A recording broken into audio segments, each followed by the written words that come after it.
Paul, thank you for being here. Thank you, Lola. You're one of the producers of Snatched. Yes. It stars Amy Schumer and Goldie Hawn. Yes. Now, you've said your favorite thing in the world is to work with funny women. So this must have been a treat. Oh my God, unbelievable. I mean, first of all, Amy is sort of, this powerhouse today, and then Goldie, such a, you hate to say legend because that makes it put somebody in the past. I mean, she's just, but such a groundbreaking, comedic actress and producer, and just what a delight to get to work with her. What was their chemistry like?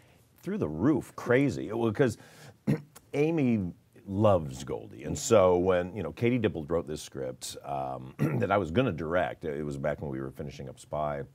But then I went into Ghostbusters, and the studio wanted to make this movie a little sooner, so I handed it off to Jonathan Levine to direct. But we got Amy, and Amy read the script and loved it, wanted to do it.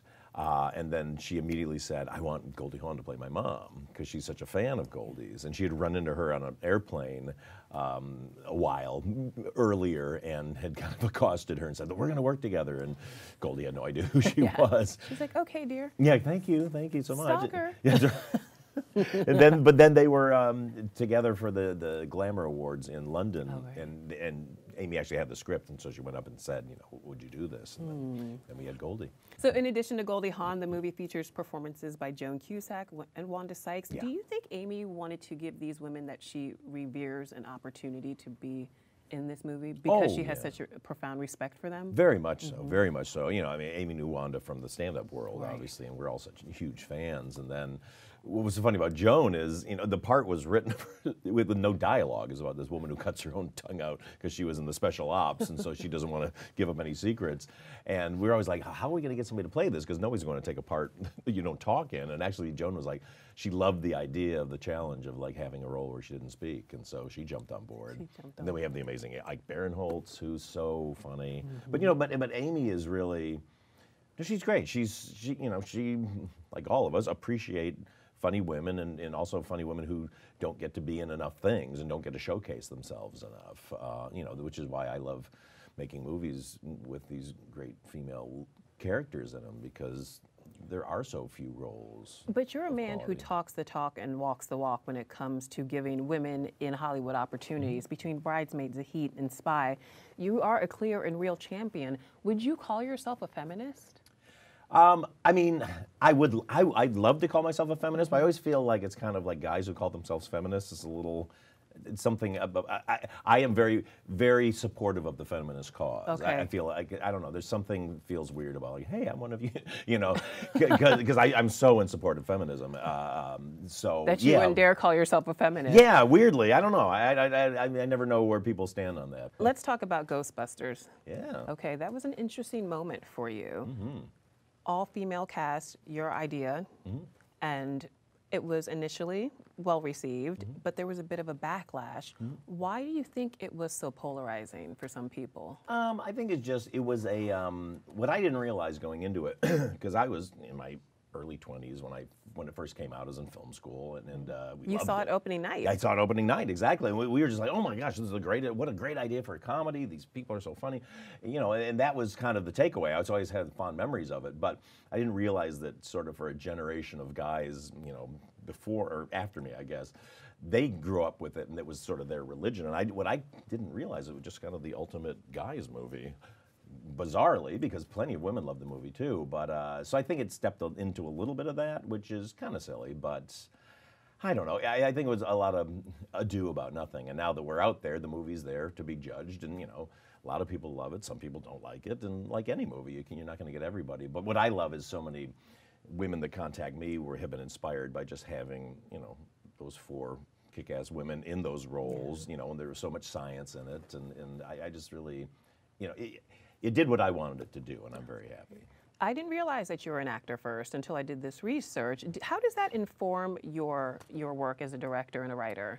It's great. I mean, honestly, for me, it's probably, because I've been to film school and learned all that, I think my acting past is probably the most beneficial thing I have as a director, because I understand what actors are going through, and I worked with enough directors that didn't create the right environment for me to kind of be at my best. There's a lot of tension and all. When you're trying to be funny, the last thing you want to do is be sort of like worried or holding back. That's true. And so, yeah, so I'm just able to really create a safe environment where they can try anything, and we really try anything. I mean, that's, you know, why we have so much fun with all the alts and the improv we do on the set, because I just want to, you know, basically get every ounce of creativity out of my cast that I can. Everyone's been asking about sequels to The Heat and Spy. I wouldn't mind a sequel myself. All exactly. right. Well, good. Let's do it. Yeah, exactly. It's surprisingly difficult sometimes to get sequels made. Really? Yeah, there's a lot of things that go into it. Depends how much money the movie made when it first came out. Did it get, you know, does the studio want another one? You know, then did the people involved want to do another one? So there's a lot of moving pieces. But I have to say, you know, well, The Heat we actually wrote. Katie Dippold wrote The Heat too, so it does exist as a script, and it's very, very funny. Okay. It's kind of like a Silence of the Lambs, so it's a scary, funny movie, Okay. which Katie and I are obsessed with, trying to do like a really scary, funny movie. So, but that one's kind of, you know, not everyone's agreed to do it. And then Spy, I don't know, who knows? But I love once you have characters, you know, that you help bring to life, they become real. They become like family. And so that was like when Freaks and Geeks got canceled, I think it was the hardest thing of like you kind of lost your family all of a sudden. And even those people still exist, those characters don't truly exist anymore to bring forward. Now, we are in the season of reboots. Could this happen, a Freaks and Geeks? I don't A reunion, know. maybe? I don't know. I mean, I would never want to do anything that wasn't great. And I'm so happy with those 18 episodes that I'm nervous about it, because I personally have never kind of seen a reunion that I'm like, yeah, that's great. You know, even though, you know, there are good ones. But but that said, if, you know, we ever had the idea of like, that's how we do it, then sure, I'd be open to it. People have also been desperate for a Bridesmaids sequel. I know. What do you think? Well, that's completely up to Kristen, you know, because that's her baby, even though we all worked on it, obviously. But the hard thing with doing a sequel to any sequel, really, but especially a movie like Bridesmaids, we all remember all the stuff around it, all the fun wedding stuff and all that. But really, the reason that movie worked is because this is the woman whose life had fallen apart, had to go through the fire to get her life together again. That's true. And so you can't have her fall apart again. No. You know, but who knows? Melissa McCarthy could get married. I know. If we do one, I have a funny feeling that's probably would be a very big part of the plot. Please. And there'll be puppies, and a giant cupcake can get All stabbed. That'd be great. All the puppies would have grown up. So Right. you have 9 dogs, full-size dogs. Let's talk fashion, by the way. So you Please. wear a custom 3-piece suit to work every day. Yeah. You don't have to, clearly. Exactly. That's right. Yeah, that's right. But why do you?